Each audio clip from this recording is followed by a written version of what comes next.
Let's hit it.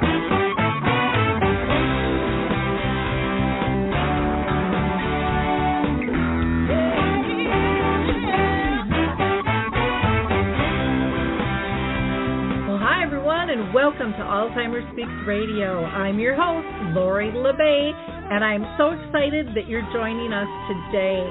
We are going to have a fascinating conversation as usual as we learn from people all around the world at all ages and stages of life. Stay tuned as we shift our dementia care from crisis to comfort. All right, here we go. What you think about, you will bring about.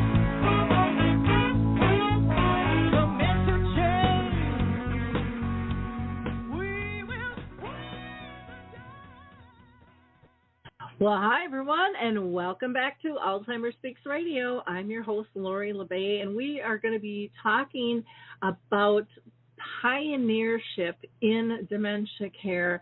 How do we improve it? How do we look at it differently? How do we test different things out? And we have a wonderful guest with us, Benjamin Surmi, with us, and I'm going to introduce you in just a second. But first, for those of you that are new, I want to welcome you to our show. Alzheimer Speaks was created because my own mother lived with dementia for 30 years, and I was one of those frustrated daughters that wanted services, products, and tools. I wanted to hear from people in the trenches of what is really working and what's not, and how do I deal with my emotions. And so that's what the show is all about. We talk to people all around the world at all levels, from those diagnosed to family members, to business professionals, researchers, advocates, you name it. And so maybe, just maybe, you can be our next guest. If you've got a story that think the world needs to hear, please reach out to me at radio@alzheimerspeaks.com. This show is live today, so you can call in if you'd like. That number is 323-870-4602. That's 323-870-4602, or you can listen to this anytime after the show is over as well. What do I want to tell you? Some exciting things are going on. You know, we just updated our website on alzheimerspeaks.com, so please check that out. We have one whole page dedicated just to free educational resources. We know what your needs are because we've walked that journey, and we continue to do that with you. So there are things like access to the radio show, to dementia chats where the true experts speak on various topics, those living with the disease, and they have such keen insights that can help us. Memory cafes, you can access a dementia map with over 150 categories that you can search, as well as a calendar of events and glossary of terms, because we all know we don't know what we don't know until we find out we don't know it. And we want to make that journey a little bit easier for you. There's also public events you can find that we host on our site as well. So please, again, go to alzheimerspeaks.com for further information. We are going to hear from the Adaptive Equipment and Caregiving Corner about the footbar walker, which is just an incredible walker that really reduces injury, builds core strength, and just makes life easier for those in need of a mobility assistance tool, as well as those caring for them. When we come back, we are going to be talking with Benjamin Surmi. I love the footbar walker, and let me tell you why. It is the option for my toolbox that I've been waiting for. Let's be honest, there are some clients who, despite our best rehab efforts, just aren't able to return to performing a sit-to-stand transfer on their own. Now I can offer my caregivers an easier, safer option that doesn't involve hoisting their loved one up from a sitting position. I don't recommend this walker for all of my clients, but I do recommend this walker for those caregivers looking for an easier, safer option with transfers. I would also encourage other therapists to add this walker to their toolbox. It's kind of like having my own mobile parallel bars for the client to pull up on. Whether it's a family caregiver at home helping a loved one with Parkinson's or dementia, CNAs in a long-term care facility assisting their patients, or therapists adapting to client and caregiver-specific needs, we now have a very safe and effective option to offer in the footbar walker. Check this product out at thefootbarwalker.com. That's it for today from Adaptive Equipment and Caregiving Corner. Have a great day, and don't forget, if you can't do it, adapt it. And don't forget to check out the Adaptive Equipment and Caregiving Corner themselves. They have all kinds of great reviews on a variety of products. So if you've had a knee or a hip replacement or need some assistance in grooming or eating, it's absolutely fabulous there. Well, let's get to our show today, talking about improving dementia care. And we are going to be, again, talking with Benjamin Surmi, the Director of Education and Culture at Koelsch Communities. This is a third-generation family-owned business that operates specialized memory care, assisted and independent living communities across 8 different states in the United States. I am just thrilled to have you with us, Benjamin. How are you doing today? Well, honestly, I'm a little distracted because between our conversation before we started and then the discussion you just had about this walker, I'm like taking notes. I'm like wanting to go look all this up online and see if we can get it into our communities. I am so excited about the innovations you're bringing on your radio show. Oh, thank you. They excite me, you know, as a person who's walked this journey and who has seen so many people struggle. It just doesn't need to be that hard. There are so many cool opportunities and support systems out there and innovations that are had. We just need a way to connect people to them, and that's why I love doing this show and being able to talk with people like you and your company, you know, and what you're doing today. So thanks for taking the time. I always like to start out by asking each one of my guests if they've been personally touched by dementia in their own family or circle of friends. Yes, my great-grandmother had Alzheimer's disease, and I actually took care of her several times when my grandmother, who was her primary caregiver, had surgery. And so I would go and stay with her and play games with her and cards with her and cook for her and things like that. And then visited her for many years when she was in one of those old school nursing homes run by the nuns with 6 people per room. And got to experience the hardness of a grandma who was on a lot of drugs. This was back in the 90s, and she was on a lot of drugs because of her quote-unquote behavior challenges. And so I experienced that. And then my own grandfather has some form of dementia. We don't know exactly what it is or what's causing it, but he's still able to communicate with us very well in many respects, but he's slowed down a lot. And so I'm going to visit him in a couple weeks again. But yeah, those 2 grandparents have experienced it. Okay, well, thanks for sharing that. I always tell people it doesn't make any difference if you have or not. Most people have been touched in some fashion, even if it's not within family or friends. But, I was talking with a colleague the other day, and, I asked, how's it going? And she's like, my sister and I, we've been in this realm forever. And then she said, we're starting to see some signs in our own family. And she's like, we're doing kick the can denial, because it's in our own family, which is so, so common. And I think the more we can have a comfortable conversation and, talk about this experience, I still say, even though my mom's journey was 30 years, it was the biggest gift I'll ever receive in my life, because it taught me so many beautiful life lessons. And boy, if there's not a better time in society where we need acceptance and tolerance and understanding and open conversation than today, I don't know what is. Let's talk a little bit about you. Now, you're a gerontologist, and you have advocated for seniors, forever, especially those, living with dementia. And you chose to work with Koelsch Communities. Why is that? What pulled you in and said, this is a company I want to align with? Well, I had honestly decided never to work in memory care again before I came to work for Koelsch. I had started my journey when I was pretty young. I would go and sit and listen to the stories of neighbors who were 80 and 90 years old, telling me what it was like to live through World War II and be in a concentration camp. And I was mesmerized by the stories of older people. And then I started volunteering in retirement communities and doing school projects in them. And I felt like I belonged there. Like, it was a very distinct sense of calling. Like, I belong in these places. Looking back, I think I was enjoying community. Like, in many suburban neighborhoods, you don't even know your neighbors. You live a very isolated life. But in a retirement community, you've got 100 older people, 50 younger people, all living life together.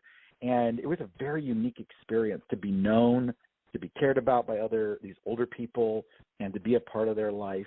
But I also got really angry because I saw that the greatest generation that's ever lived on the planet, you could argue, was wasting away watching Judge Judy and playing bingo. And I was like, this has got to change. So I pursued a gerontology degree, and while I was in school, started working at my first assisted living.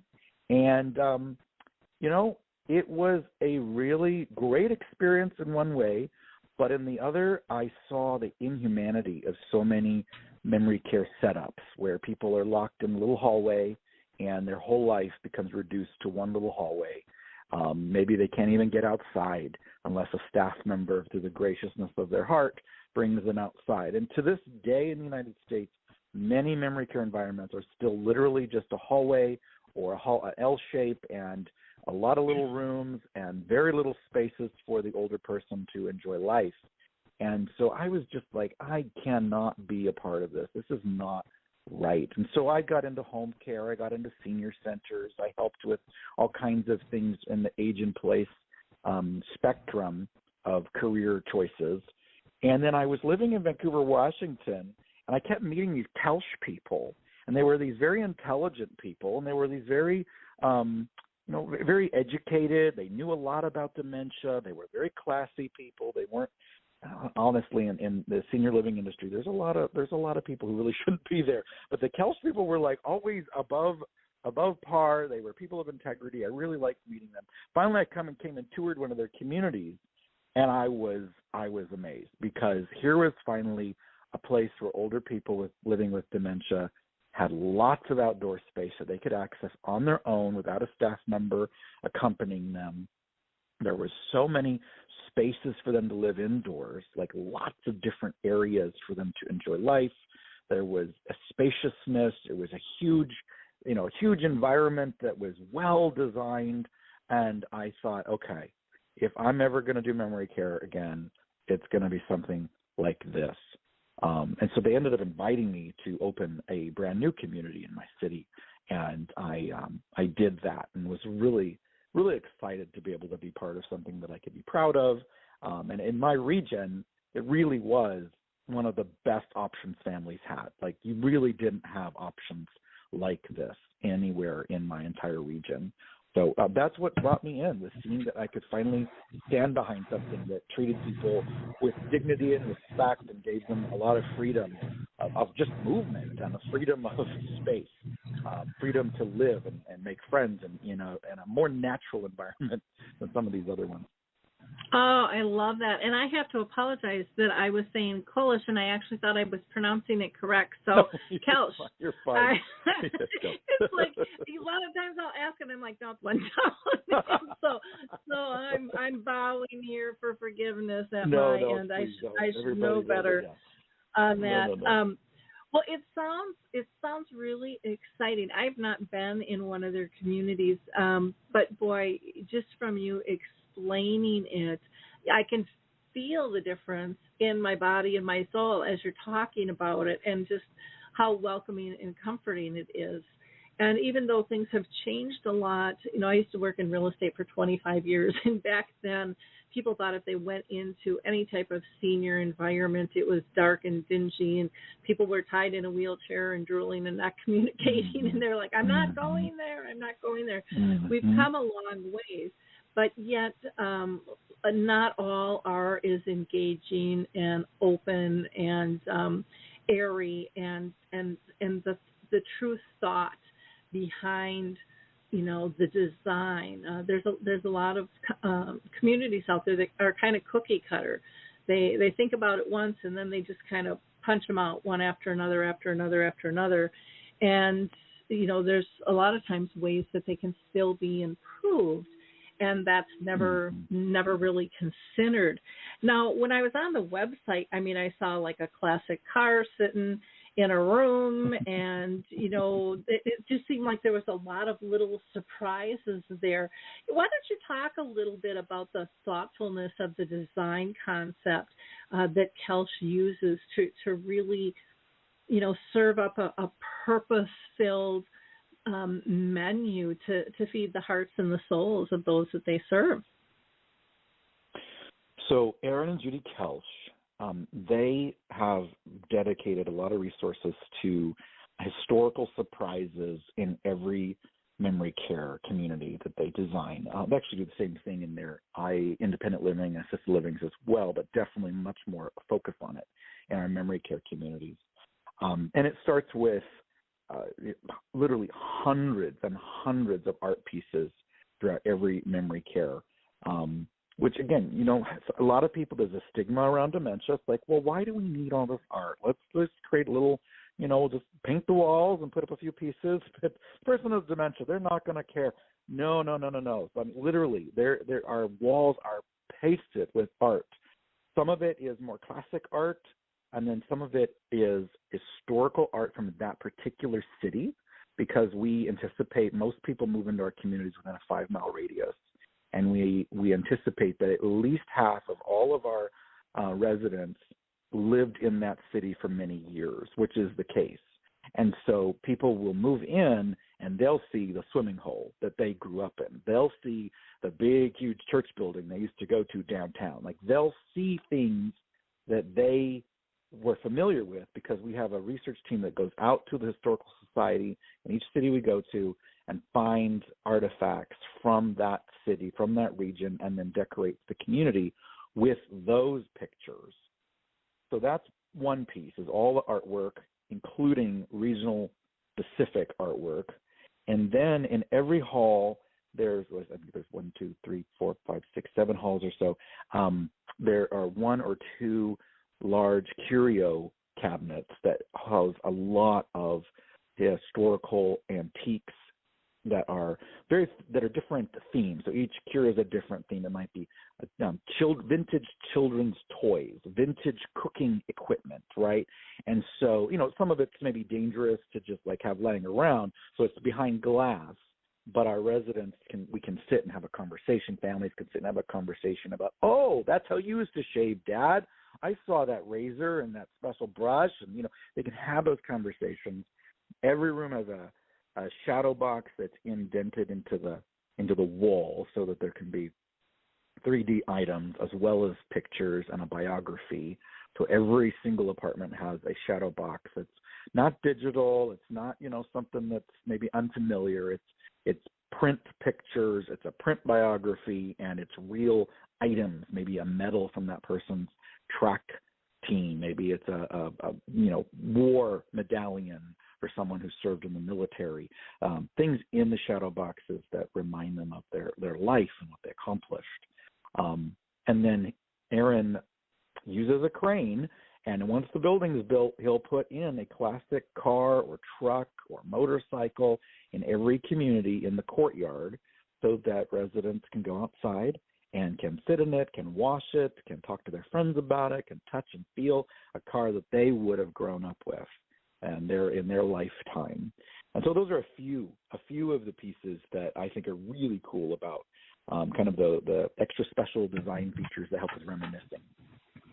Well, I love that. I think so often, I go into communities and, they all have their artwork and stuff, but it's not leveraged to the people who live there. And even when I was, again, back in my days in real estate, everything seemed to be designed for seniors, or that was being built for seniors of all different types, was a lot of times targeted to their kids, who they thought were the decision makers. in the family and making sure that they felt comfortable instead of really being functional and engaging to the people who were going to live there. And that used to just drive me bonkers. And I think one of the things that I feel is a huge need, and I would love to know if you guys do it there, but is when you do tours with family, really explaining the whys behind the choices. I think that is such a great opportunity to educate people of why this is a good match and why this is going to help your loved one or the individual who's making that choice during that time. And I don't think the majority of communities do that well. What are your thoughts on that? So as a gerontologist, right, like I geek out on all the details of our communities because I can see the thought that went into it and behind it and why. And so, when I would do tours, I would definitely squeeze a lot of that in.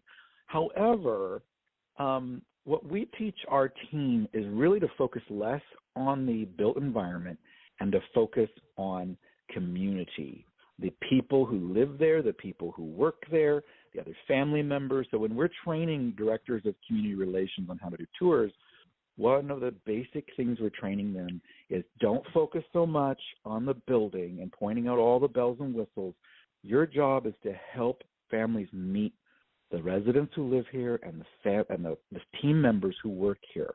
Like that's really what's most important because, let's face it, you could have a old building that's not the greatest and the best, but if the community of people who live and work there is amazing, you're probably going to have a better life than being in the most beautiful building on the planet that has a team that's not getting together, the team that's not working together, team that's not happy to be there, where you're not going to make friends. And so we really want our team to focus on the relationships and the people. So I will say, yes, we do squeeze in the whys on this and that, but we really want to focus on the people. The people are what's really important. And the infrastructure, we've made it the best. We've made it excellent. But I don't know how to say it. It's kind of like, you want to have the best possible wait service, for instance, at a restaurant. But the best possible wait service is almost invisible, right? It's like if the truly best service, customer service, you almost don't even think about because it's so discreet, it's so well done that you find when you leave, you're like, whoa, I just had great customer service, but they did it so discreetly, not pointing it out all the time. Does that make sense? That makes a ton of sense. And again, I think that that's something I don't see many companies doing. A lot has to do, I think, with staff turnover and not feeling like they have solid teams within some of the communities, especially since the pandemic and things. But that sense of community is massively huge, and that is where the comfort comes in, and that is where people blossom, as a whole, where you end up having families go, what do you mean they're visiting with friends? They kind of thought, well, no, they were pretty isolated. They really had pulled back. And it's like, well, that's because of the prior living environment, if it was at home or in another community. But when there's that comfort and care and really adjusting to, how do you pull somebody in who's an introvert? People go, well, they're just an introvert, leave them alone. Well, introverts still like to interact at times too. It's just not maybe as much or as buoyant as an extrovert. And so it sounds like you guys have a really nice understanding of that. And that. Can I tell you a story? Oh, please. I want about that specific issue. We had a gentleman move into our Scottsdale community, Amber Creek Inn, and he had lost his wife, he'd lost his home, maybe some pets. He was very depressed, very discouraged, and self-isolated to his apartment. He didn't want to do anything with anybody, nothing. He wanted to eat in his apartment, everything. And we worked very hard to, create incentive to be out of the apartment, et cetera, but he just didn't want anything to do with anything. So, But eventually the team worked hard to kind of invite him to things and encourage him, et cetera. Finally started popping in what we call our Good Morning Club. 7 days a week we do kind of a communal big circle where everybody gets to know each other and there's exercise and stuff. And he'd pop his head in and kind of listen and think about things a little bit. Well, the team started to learn that he had been a sports coach. And so they decided that they would start a beanbag baseball team, and they asked him if he would be the coach. And that changed his life. He became the coach of this beanbag baseball team. Here he is, living with dementia, but he was able to be present enough with his kind of calling back his skills that he helped his team develop their name. He helped them pick which position each person would be, figure out their skills. He would cheerlead for them, et cetera. And the team tells me that after they had done some games and had done a really good job over a season, they had like a meeting where they all got together and they were talking about, what everybody had done, and all of a sudden, all these other team members with dementia start chanting, speech. They wanted their coach to speak, and he got up and he gave this rousing speech, and the team, my team's all crying, because there was such a bond built by this sports coach whose life had just been shattered, and he was in a room watching TV all day, and now he was the life of this little community, keeping the glue, keeping it together. I love that story. Oh, well, living with purpose and feeling like you're in the zone doesn't change no matter who you are or what you're dealing with. There's just nothing like that. And to be able to allow that and help that, expand and blossom. I would have been just bawling too watching that, because it's such a beautiful, beautiful thing to experience. And I think sometimes those things will happen and people don't even notice. And it's like, how do you not notice how profound that is? How do you not just stop and step into it and just take it all in? Because we're so busy being busy, I think, a lot of times. So, gosh, what a gorgeous, gorgeous story. I want to make sure that we talk about your innovation lab at Koelsch and how you're trying to develop best practices and techniques and, looking at technology from all over the world. Because, again, I'm a big believer in collaboration and sharing knowledge and, just improving life. I don't think there's a failure in anything we do. I think everything we put out there can be improved upon, no matter how good it is. And it kind of sounds to me like that's the premise of the innovation lab, of just lifting everything up, looking it over really well and lifting it up. So tell us a little bit more about the innovation lab. Yeah, so we work with, when we scour the world for what is being developed that maybe will make a difference to either our families, our residents, or our team members, right? We're looking at all three groups. What innovations might there be in any country on the planet that we could test and see if it makes a difference? And so in the innovation lab, we work with universities, we work with startups, we work with companies that maybe are bigger but have a new product. We work with people with just ideas sometimes, and we will test what they're doing and see if it works. Typically, we test in 2 or 3 communities. We usually do a minimum of 6 months of testing before we give too much feedback or make any decisions about whether it's something we want to use permanently in more places. We typically do a live stream with the founder of that technology so that the world can hear their story and why they do what they do, and we push that out onto all the social channels. People can hear that.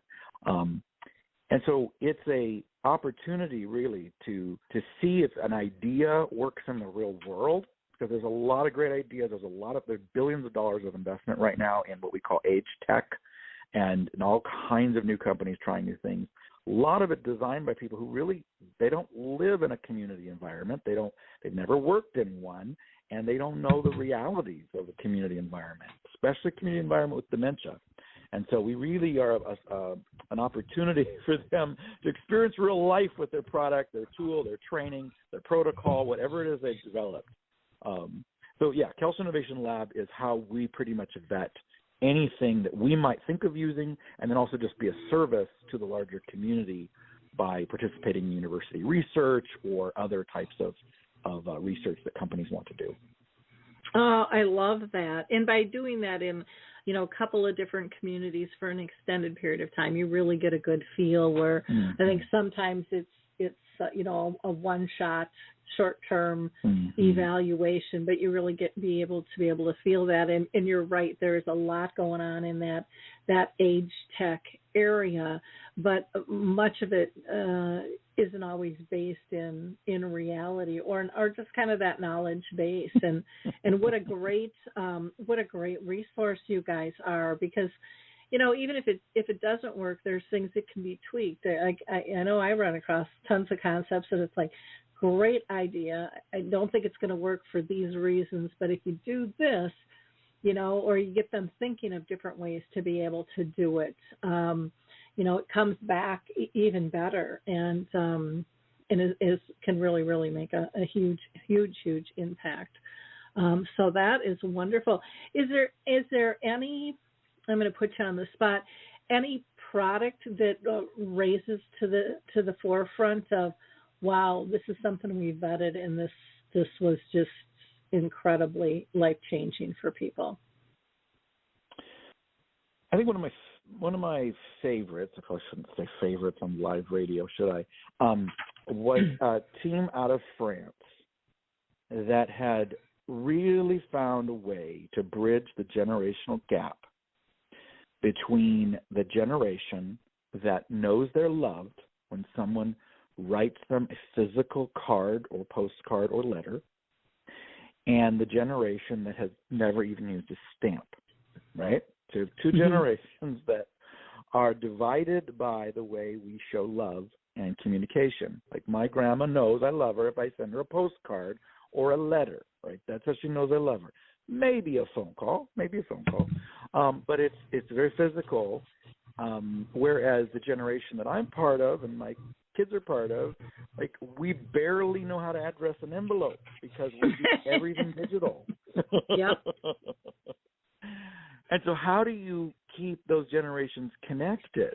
Well, what they did over in France, this team, was they said, okay, there's got to be a way to do this. So what they did was they developed an app for, my generation that we could post pictures and messages in, basically, but then it turns into a full-color magazine every Monday for grandma or grandpa, right? And so we worked with them, with Koelsch Innovation Lab, to really try it out and see how it worked, and then ended up seeing that it was such an impact, we spread it throughout the whole company. And so now every one of our assisted living and memory care communities has, on Mondays, a bunch of magazines are printed, and each magazine is one person's magazine with pictures and messages from their family member. Sometimes the family's in Japan or the family's spread out across the United States, but they're getting all these messages in a full-color magazine every Monday morning. And so that, to me, is one of the coolest technologies because, again, some of the most innovative stuff is where the digital world impacts the physical world. And Familia is an excellent example of a design that kind of brings things into the physical world. And for dementia, it's extremely important because a lot of the tools out there for dementia are all digital. It's video chat, it's video messaging, or it's some sort of audio messaging. And with dementia, you forget you just heard it, right? But when it's a physical artifact, you can hang on to it, you can hold it. We have residents who will carry it around in their walker, their wheelchair, will take it to the dining room, will show their friends, look at my new baby, look at my new grandbaby. Right? They'll hold it, they'll take it, they'll show it to people because it's something they can hang on to, look back at it. And it's not ephemeral. It's something that just disappears after you've listened or watched it. Wow, that is way cool. That is just way, way cool. I've not heard of that. Can you share the name with us, or is it individually branded? Yeah. I don't know how they. No. Yeah, it's Familio, Famileo. You can look them up online, and they're now available in the United States to even families whose loved one lives at home. You can purchase a subscription for once a month magazine, twice a month magazine, or every week. And I've actually subscribed for my grandfather who lives with my parents, and he gets a magazine every other week from his grandkids. So I do it personally as well as we do it for our residents. Oh, that's neat. I'm going to have to check them out. I'd love to have them on the radio show. Yeah. You should. They just moved a team to the United States, so they actually have a team living in Boston now because their goal is to help spread this across the United States now. Oh, that is absolutely wonderful. And, I was laughing when you were talking about not knowing barely how to address, an envelope and stuff. Because I work with my granddaughter. And I'm like, no, it has to go here. No, the stamp goes over here. And, they're so used to decorating things. And so I was like, oh, I get this. But that's one of the things that we really work on is having them use the mail and write letters or draw pictures, whatever, age they're at, to deliver stuff. And they are looking forward and getting something back in the mail when they send something as well. And so that's been kind of fun, but just, again, another way to connect. And it's something you can touch and feel and, save, go back, look at, reminisce. I mean, just so many cool fashions. With that, I'm going to have to tell my daughter about that one because that would be fun. They're having another baby, so for grandparents, that would be really, really fun for them. And then they will also, at the end of the year, if you want to purchase, you can purchase a bound hardback book with all the photos and messages from the whole year. So what my family's discovered is this is becoming a treasure for us, too, because now we have a year of these weekly magazines with pictures of my children, right? Mm-hmm. My kids doing things. And now I can order a bound book for the whole year, kind of like a yearbook for your family. Like, it's really cool. Well, that is neat. And I mean, I think of, too, technology is great, but how many times have you heard people, just scream, oh, no, my pictures are gone. They got wiped off their phone or something, because, it's not backed up. And so, and again, having something for a lifetime that you can look back at. I'm just thinking of parents with kids, even with, preparing for those goofy photos you're going to embarrass your kids with at their graduation parties and things like that, or when a loved one passes or anniversaries or all of those types of things, just collecting that history and having those stories of connection. And they're so important, and they get lost in a lot of ways because we're so fast-paced and quick. I mean, some of the apps nowadays, it's it's only up there for a short period of time and then it disappears. No evidence that she even did it or said it. Yes. And I think we're screaming for those connections, that really heart connection between people, and having that sense of empathy and compassion and fun and love and even sadness of things that we've gone through. That's what makes us who we are. So thank you for sharing that one. Any other ones that you want to mention? I find this fascinating. Well, sometimes they're internal with our own team designing something, and part of the Koelsch Innovation Lab is to both lift up those things within our own, the four walls of our building, so to speak, where experts are designing things. And so our culinary director's name is Joel August, and he's in charge of all 45 buildings and their culinary programs. He saw the downside of purees with older adults, because many older adults have doctors who say they need to eat a puree diet. Their dementia has caused them to forget how to swallow, and so there's a lot of choking. And so for some people, they need a puree diet. But it's just not appetizing. Sometimes it's just blended food poured in a bowl, right? And it just is not. And then you wonder, why are they losing weight?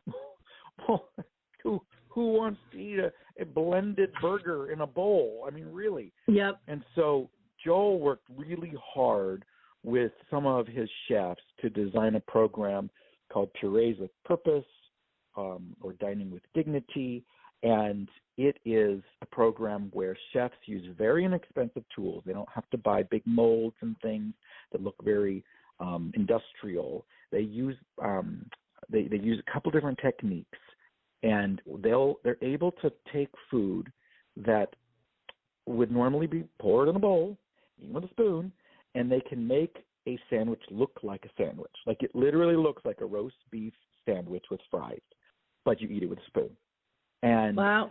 It's pretty incredible to hear the stories of how older people that had refused to eat, they were not eating, they didn't want to eat anymore.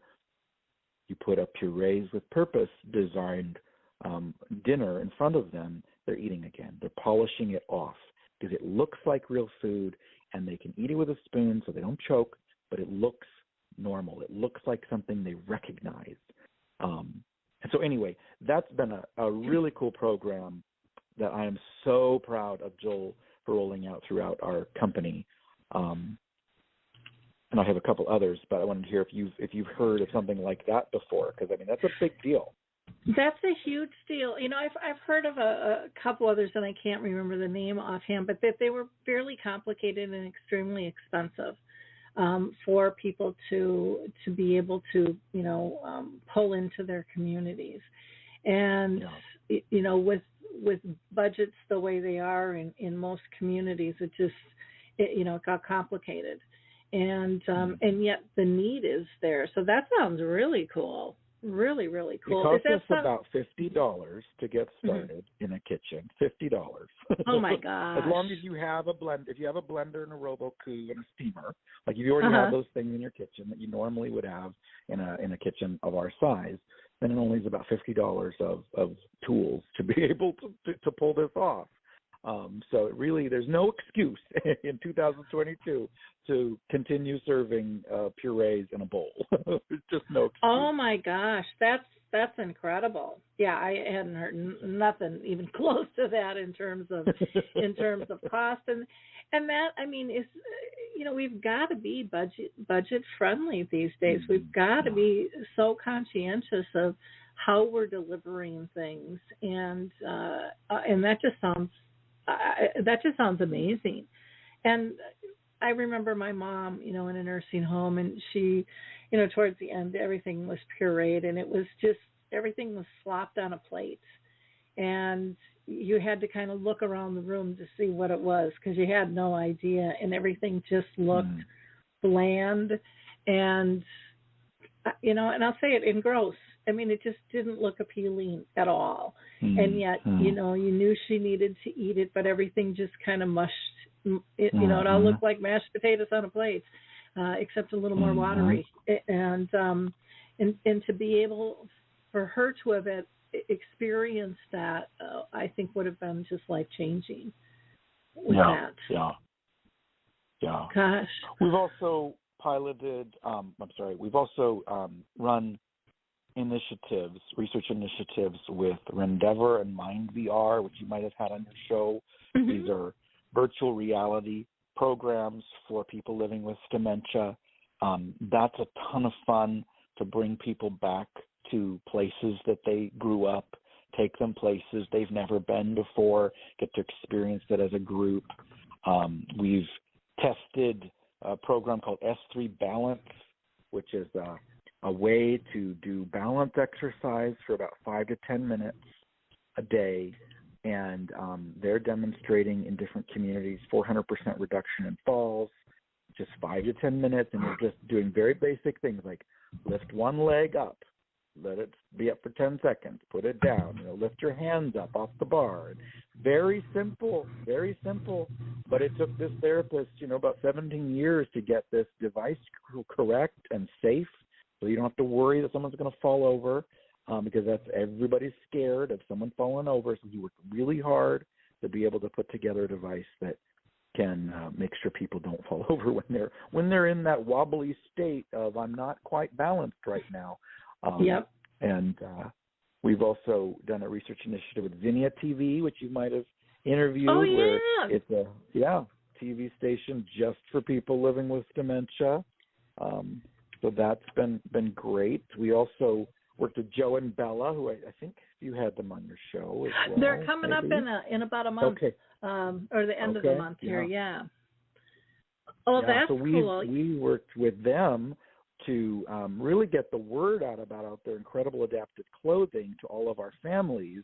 The way we did it is we wanted families to know that when they made a good decision for taking care of their loved one by getting adaptive clothing and shoes, they were also helping the care team that was taking care of their family member. So 10% of every purchase goes to say thank you to the care team with specific gifts and prizes for them, so that they could, know that they're being valued for the hard work they're doing in caring for the older person with dementia. Well, and that is so important. I'll never forget, towards the end of my mom's life in the nursing home, she wasn't mobile really at all, and she was a heavier woman. And my daughter went up one day to clean out her closet, and in her closet was like a huge leaf bag, not just a garbage bag, but like a huge leaf bag full of brand new clothes that were torn because they were pulling on them. And it wasn't, and I was livid. I was just, they were ripping stuff, not even seams, but just ripping material. It was bad.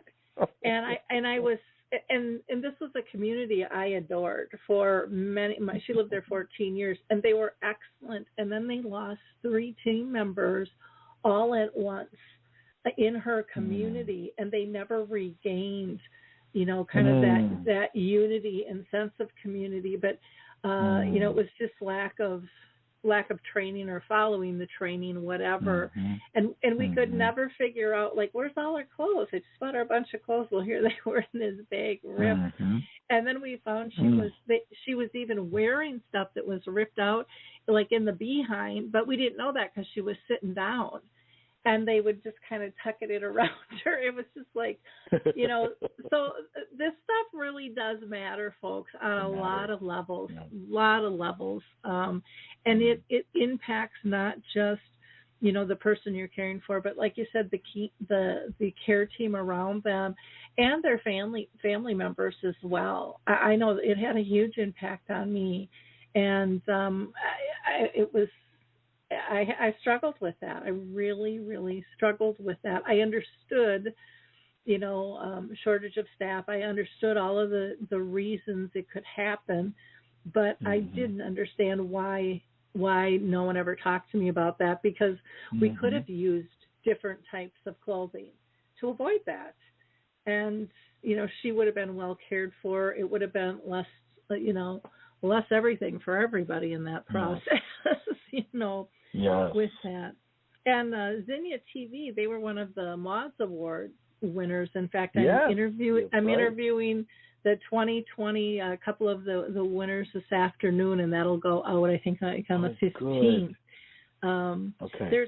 There's also, I'll just mention, and you might know of these guys too, but Memory Lane TV, which has a wide variety of just great variety of scenic views, kind of like Zinnia, but for all different levels. I think it's kind of good for everybody nowadays, because everyone kind of wants to turn the TV off and get away from the politics and just the chaos in the world. And they've created some things to help people eat or go to sleep and things like that as well. But that's called Memory Lane TV. And then there's also, I don't know if you've heard of Saltbox TV, but that's a free online streaming service designed specifically for seniors. And so it has old movies and TV shows, but they're doing some originals themselves, educational programs, but again, keyword designed for them and free, which is pretty cool. So and I hear there's three dementia divas on that channel as well. Is that right? Yeah, we're just shot our first pilot. That probably won't come out till like December with Teepa and Dr. Macy and myself. And yeah, that's exciting. That's something I've wanted for I can't even tell you how many years. I think it's just such a need to be able to deliver upbeat information that will help people, deal and live fully, alongside dementia graciously. I just think that that's a very, very important thing. So, yeah, there's all kinds of fun stuff going on out there.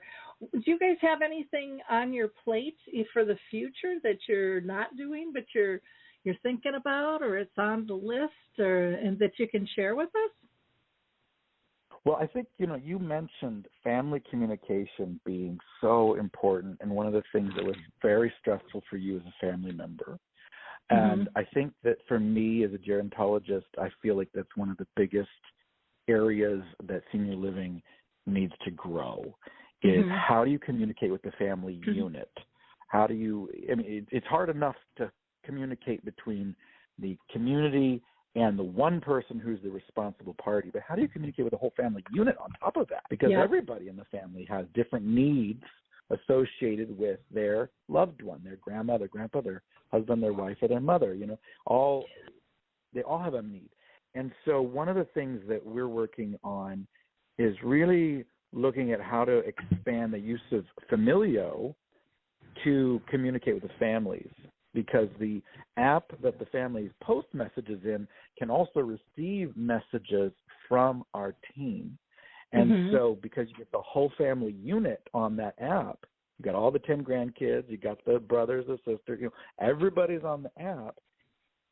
How can we use that to keep everybody engaged? What artwork did Grandma do this week?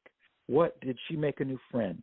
Did she get to go on a trip? Did she say something about one of the grandkids in a conversation? And now we can let that grandchild know that she's remembering you and she's talking about you to her friends.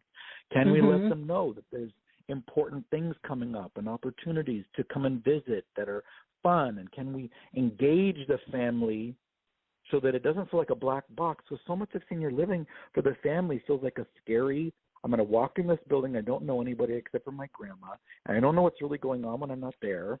And it's very scary for a lot of families. And so that's one of my big initiatives over this next year, is to really look at family communication and how we can improve that across all of our memory care communities. That's big for me. That's a huge, huge need, and it gets so complicated because every family, just the family dynamics within a family, and then you have, split families, multiple families. Yes. Step families, whatever you want to call them. Baby mama families. There's so many different names. The levels of functionality and respect and roles they've played.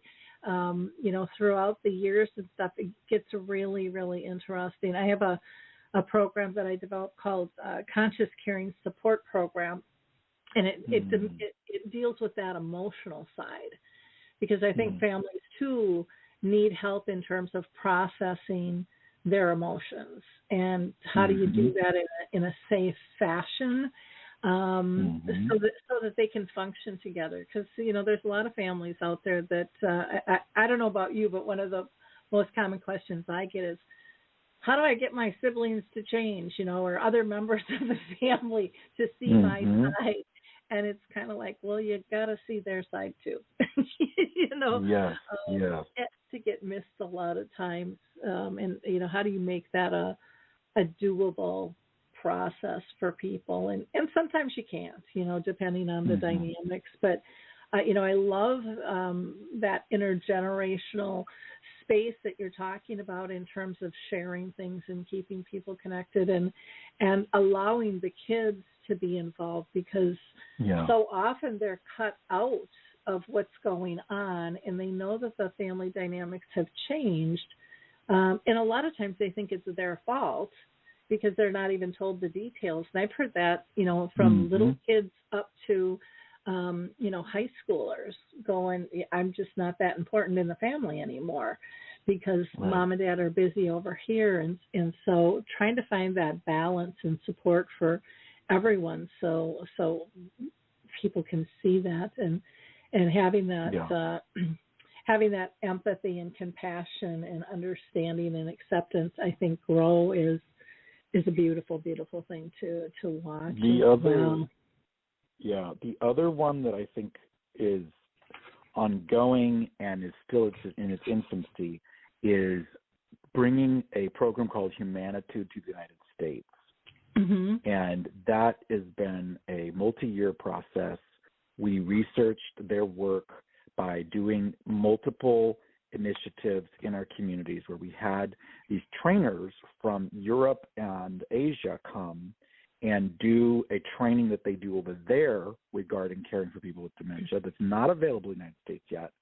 And we saw just tremendous impact on residents. It's a 4-day class that you teach to your care team and your nurses, hands-on. They're actually practicing what they're learning within those 4 days during morning routines, and then debriefing the rest of the day and getting ready for the next day to try to do it better. So by day 4, you measure 10 residents that you're going to work with that week, and you pick your 10 residents with the most challenging, most difficult care situations, difficult pain situations, difficult communication issues, etc. And then you see by day 4 if your team can use these tools, these techniques, to actually make a difference. And we saw about 90% resolution of challenges within 4 days when the teams were using this. So now we're on this path to try to bring Humanitude to the United States. Challenges, we're looking for someone who wants to train people, who's licensed as a nurse or a physical therapist or something like that, but who knows Portuguese or Spanish or Japanese or French, because we're going to have to send them to Europe to learn because there's nobody who speaks English in the world. There's one person in the whole world who knows these tools and techniques. In Singapore and Thailand and Europe, there's only one person who speaks English out of all the trainers in the world. So we're trying to work on getting some more English-speaking trainers so we can really get these amazing care techniques to the United States. Yeah, I had heard about them years ago. There was someone who was trying to get it started in the U.S. I want to say down in Texas or something some time ago, and it was pretty interesting. And I've always wondered, what's happened, because I haven't heard it spread, and yet in terms of hearing and seeing what was going on, it just sounded incredible, the stories that I was hearing from people who had gone through that. So that would be wonderful. You would think, there would be funding for that, especially when they're looking, at all the different cultures that we're trying to serve, and that, identity of that has really raised profile. That would be ideal. To get that up and running. We got funding. We got funding at the wazoo for a lot of this. It's it's finding the right people, the people who are willing to have a traveling lifestyle, who have a license of some sort in healthcare, and who maybe know other languages. Getting all 3 of those has been really hard to find someone who matches all 3. So, well, and especially during the pandemic and all of that stuff too, made it much more complicated. Well, I can't believe our hour is just about up. We've got just a little over a minute left, and I want to make sure that we get your website and contact information out. So people can go to the website, which is KOELSCH seniorcommunities.com, or you can find them on Facebook at Koelsch Communities LLC. You're also on LinkedIn as Koelsch Communities, and then of course they can find you on LinkedIn as well at Benjamin, and then last name is SURMI. And thank you so much. This has been such a fun conversation.